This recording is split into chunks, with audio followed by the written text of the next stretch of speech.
कहानी की शुरुआत एक धिक्कारे हुए व्यक्ति के तेजी से भागने के दृश्य से होती है। वह व्यक्ति मैं हूं, एंजो सेकोटी नाम का एक छोटा मोटा चोर जो रोम की भीड़ भाड़ वाली अराजक सड़कों पर पुलिस से बच रहा है।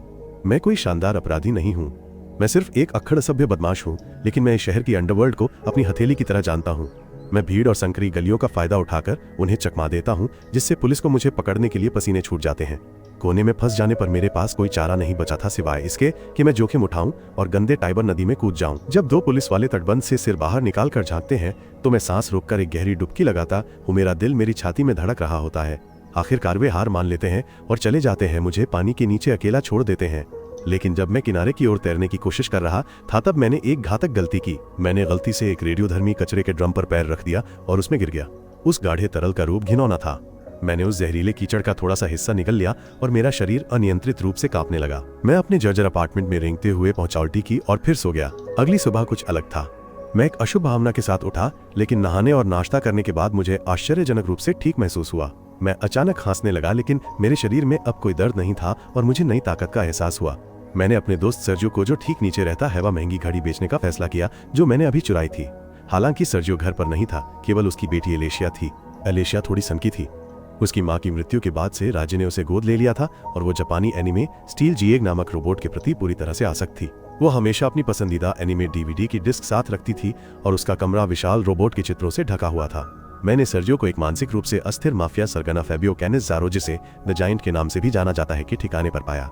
मैंने महसूस किया कि फैबियो के मिजाज को सीधे देखने के बाद वो व्यक्ति स्थिर नहीं था। फैबियो सिर्फ इसलिए भड़क गया क्योंकि एक गुर्गे ने गलत रंग का हार्ड ड्राइव खरीदा था और एक भयानक क्रूरता में उसने मौके पर ही उस गुर्गे को मार डाला। इसके तुरंत बाद फैबियो ने हैंड सैनिटाइजर की एक बोतल निकाली और अपने हाथों को जुनूनी रूप से साफ किया। ये आदत इस बात का संकेत थी कि वो व्यक्ति वाकई असामान्य था। तनावपूर्ण मुलाकात के बाद सर्जियो ने 100 यूरो की मामूली कीमत पर घड़ी खरीदी और मुझे एक नए काम में शामिल होने के लिए आमंत्रित किया। हम ड्रग्स की डिलीवरी के लिए एक पुराने मोबाइल होम पार्क में गए, कैमरा गिरोह के एक प्रतिद्वंद्वी गैंगस्टर के साथ। ये सौदा तब बिगड़ गया जब वो आदमी ड्रग्स के ओवरडोज से मर गया। सर्जियो ने डील से इनकार कर दिया और उस आदमी के भाई ने सर्जियो की बंदूक छीन ली और एक भीषण गोलीबारी शुरू हो गई। सर्जियो गोली लगने से मर गया, लेकिन मरने से पहले उसने अपने हत्यारे को अपने साथ ले जाने के लिए खंभे से सिर टकरा दिया। मुझे भी गोली लगी और 9वीं मंजिल की खिड़की से बाहर फेंक दिया गया। मुझे मर जाना चाहिए था, लेकिन अविश्वसनीय रूप से मैं बिना किसी खरोंच के उतरा। जब मैं अपार्टमेंट लौट आया तो मैंने एलेशिया को सीढ़ियों पर बैठे पाया। उसने मुझसे पूछा कि उसके पिता कहाँ हैं, लेकिन मैं अभी भी गोलीबारी से सदमे में था उसे नजरअंदाज कर दिया और सीधे अपने कमरे में चला गया। मैंने अपनी गोली की चोट को पट्टी करने की कोशिश की और ये देखकर पूरी तरह से चौंक गया कि ये पूरी तरह से ठीक हो गई थी। मेरा कमजोर शरीर अब अभेद्य हो गया था। हालांकि मेरी पहली प्रवृत्ति अच्छा करने की नहीं थी। मैं बस अपनी पुरानी आदतों पर लौटना चाहता था, जैसे अपना पसंदीदा दही खाना और वयस्क फिल्में देखना। मेरी शांतिपूर्ण शाम लगातार बजने वाली डोरबेल से बाधित हुई। ये एलेशिया थी, अभी भी हताशा में अपने पिता की तलाश कर रही थी। गुस्से में मैंने धातु के दरवाजे पर मुक्का मारा, लेकिन अविश्वसनीय रूप से एक भयानक आवाज के साथ एक छेद बन गया। फिर मैंने एक विशाल अलमारी को खिसकाने की कोशिश की और वो कमरे में आसानी से सरक गई। फिर मैंने लोहे की छड़ों को ऐसे मोड़ा जैसे वे मक्खन से बनी हो। अपनी नई अलौकिक शक्ति का एहसास होने पर मैंने इसका फायदा उठाने का फैसला किया। एक नायक बनने के बजाय मैंने बैंक की दीवार से एक एटीएम उखाड़ने के लिए अपनी शक्ति का इस्तेमाल किया। मैंने अपने पसंदीदा दही, एक नई डीवीडी और एक बोतल बेबी ऑयल खरीदने के लिए नकदी का इस्तेमाल किया। एटीएम की एंटी थेफ्ट प्रणाली ने पैसे पर स्याही छिड़क दी थी, इसलिए मुझे उन्हें सुखाने के लिए धूप में फैलाना पड़ा। ये एक अजीबोगरीब दृश्य था जो इस स्थिति का मजाक उड़ा रहा था। थोड़ी देर बाद मैंने एलेशिया की चीख सुनी। मैंने नीचे देखा और पाया कि फैबियो और उसके गिरोह ने उसे एक कोने में घेर लिया था। वे सर्जियो के बारे में जानकारी निकालने की कोशिश कर रहे थे। मैंने नीचे चिल्लाया और एलेशिया से कहा कि उन्हें कुछ न बताए, जिससे फैबियो को गुस्सा आ गया। उसने मुझे थप्पड़ मारा और मुझे जाने के लिए कहा। गिरोह तब दवा खोजने के लिए सर्जियो के कमरे में गया, हर चीज को उल्टा पुल्टा कर दिया। उन्होंने गलती से एलेशिया की पसंदीदा कार्टून डीवीडी को छू लिया और वो पागल हो गई। उसने फैबियो को खरोंच दिया और उसके गिरोह पर हमला कर दिया। फैबियो एलेशिया को मारने वाला था जब मैनब मास्क और काली जैकेट पहने हुए अपनी पहचान छुपा रहा था, खिड़की से सीधा अंदर आ गया। मैं एक बवंडर की तरह था, गिरोह के सदस्यों को आसानी से हरा देता था, लेकिन हंगामे के दौरान एक गैंगस्टर ने मेरी उंगली काट दी। मैंने उसे टेप से जोड़ने की कोशिश की, लेकिन बेकार। लड़ाई के बाद एलेशिया ने मेरे द्वारा चुराई गई सारी नकदी देखी और कहा कि सुपर हीरो को अपनी शक्तियों का उपयोग अच्छे के लिए करना चाहिए। जब उसके पिता की मृत्यु हो गई और उनके घर की तलाशी ली गई तो उसके पास जाने के लिए कोई जगह नहीं बची थी। उसने खुद मुझे रात भर अपने अपार्टमेंट में रहने के लिए आमंत्रित किया। उस रात एलेशिया के सो जाने के बाद भी डीवीडी की आवाज आती रही, जिससे मेरी नींद खुल गई। उसकी मौजूदगी ने मुझे याद दिलाया कि इस जीवन में स्वार्थी इच्छाओं से कहीं ज्यादा कुछ है। बाद में मुझे सर्जियो के कांच के बक्से में छिपा हुआ एक नक्शा मिला। अगली सुबह मैंने एलेशिया को अपने वयस्क फिल्मों का संग्रह देखते हुए पाया और गुस्से में उसे बंद कर दिया। मैंने अपनी कटी हुई छोटी उंगली को दिखाया, महसूस करते हुए कि यह फिर से नहीं जुड़ सकती। मैंने एलेशिया को अनाथालय में पहुंचाया जहां मैं एक बच्चा के रूप में रहता था, तय करते हुए कि उसे वहीं छोड़ दूंगा। अलविदा कहने से पहले मैंने उसे एक नया प्रिंसेस ड्रेस खरीदने का वादा किया, वही जो वो हमेशा से चाहती थी। एलेशिया अपनी बचकानी मासूमियत के साथ मुझे हिरोशी शिबा अपने पसंदीदा कार्टून का नायक कहकर पुकारने लगी। उसी समय फाबियो मुसीबत में पड़ गया था। कैमरा गिरोह की बॉस नुनजिया ने उसे एक अल्टीमेटम दिया था, ड्रग मनी का बकाया चुकाया अंजाम भुगतो। निराशा में फाबियो ने फैसला किया कि वो एक बख्तरबंद कार को लूटेगा जो एक विशेष स्थान से गुजरने वाली थी। संयोग से सर्जियो के कांच के बक्से में मुझे जो नक्शा मिला हुआ उसी स्थान की ओर इशारा कर रहा था। जब मैं वहां पहुंचा, फाबियो और उसके गिरोह ने डकैती की योजना बनाई थी, लेकिन अपनी नई ताकत के साथ मैंने आसानी से पहले पैसा ले लिया और लूट के साथ भाग गया। फाबियो को खाली हाथ छोड़ दिया। फाबियो के अड्डे पर लौटकर उसके एक गुर्गेजो एक गुस्सैल स्वभाव का व्यक्ति था और जिसे सत्ता की समस्या थी उब गया था। उसने कैमोरा को कर्ज चुकाने के लिए एक स्थानीय ड्रैग क्वीन मार्सेलोन से पैसे उधार लेने का प्रस्ताव दिया। फाबियो अपने अहंकार को अपने स्वभाव के अनुरूप रखते हुए इस विचार से भड़क उठा। उसने क्रूरता से अपना रॉटरवीलर कुत्ता छोड़ दिया जिसने उसे वहीं मार डाला।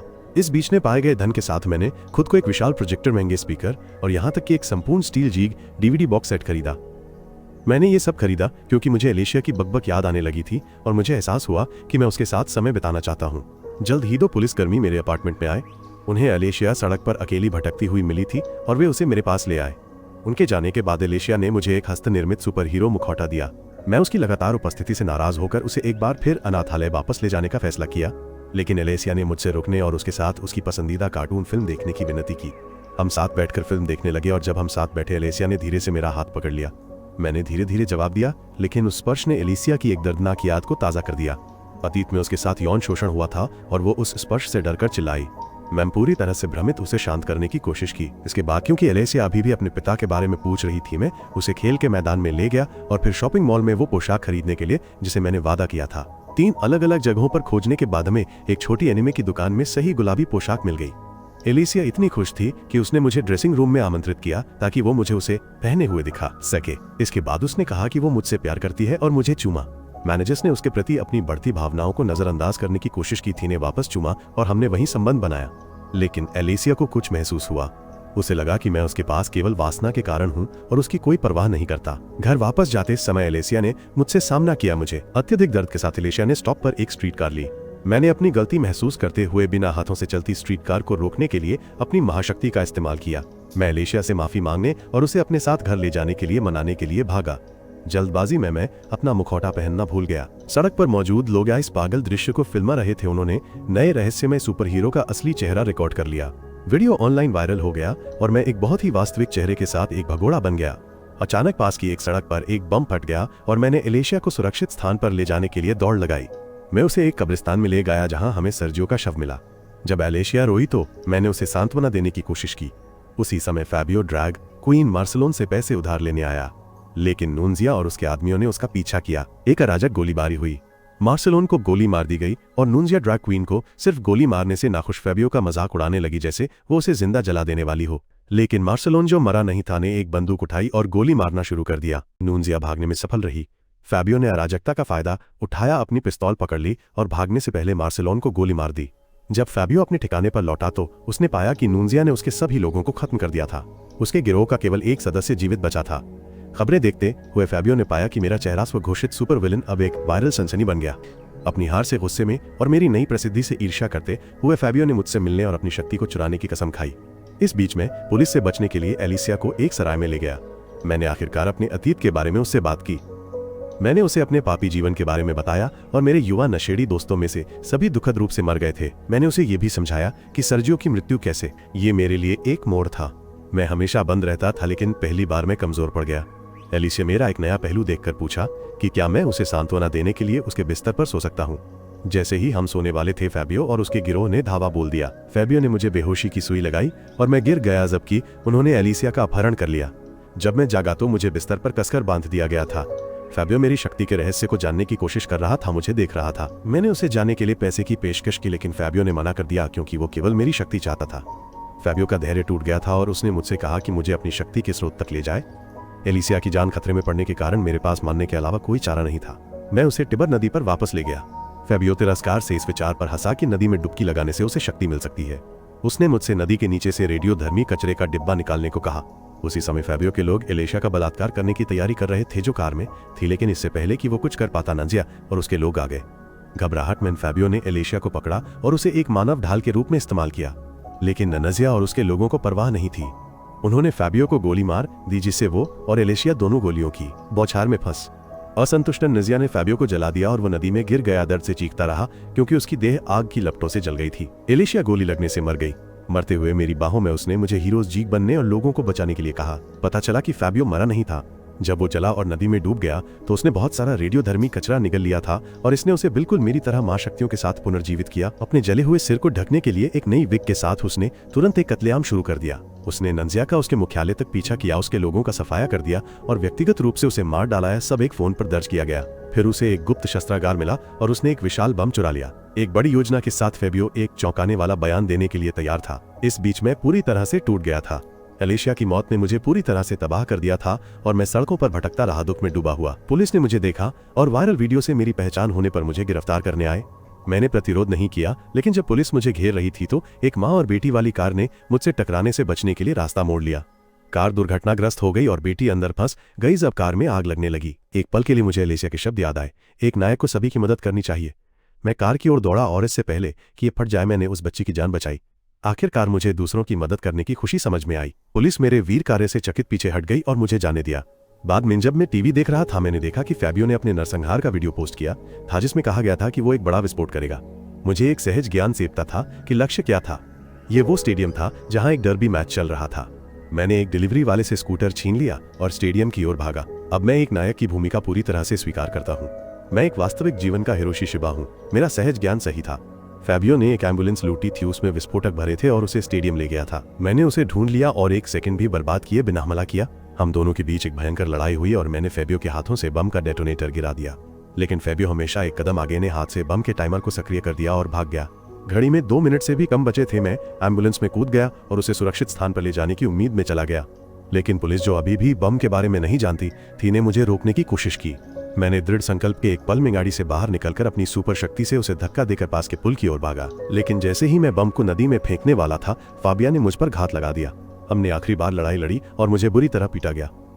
फाबिया ने बम के टाइमर को सिर्फ 15 सेकंड तक कम कर दिया और मुझे मौत का इंतजार करने के लिए छोड़ दिया, लेकिन मैंने हार मानने से इनकार करते हुए बम को खुद के साथ और फाबिया के साथ पुल से फेंक दिया, ठीक उसी समय जब वो फट गया। विस्फोट ने पुल को नष्ट कर दिया, लेकिन अनगिनत लोगों की जान बचाई। फाबिया विस्फोट में मारा गया और उसका सिर पुल पर जा गिरा। सौभाग्य से मैं विस्फोट में बच गया। अंततः मेरे वीर कार्य का प्रचार हुआ और मेरे सभी पिछले पापों को क्षमा कर दिया गया। मैंने शहर को बचाने के लिए खुद का बलिदान दिया और हर कोई अब मुझे एक नायक के रूप में देखता है। मैं शहर की रक्षा करना जारी रखता हूँ, एलिशिया द्वारा दिए गए मुखौटे को पहनकर और स्टील जीक के नाम पर खरा उतरकर। मेरी कहानी यहाँ समाप्त होती है। सुनिश्चित करें कि आप चैनल को सब्सक्राइब करें और नोटिफिकेशन चालू करें। वीडियो के अंत तक देखने के लिए धन्यवाद और अगली बार मिलते हैं।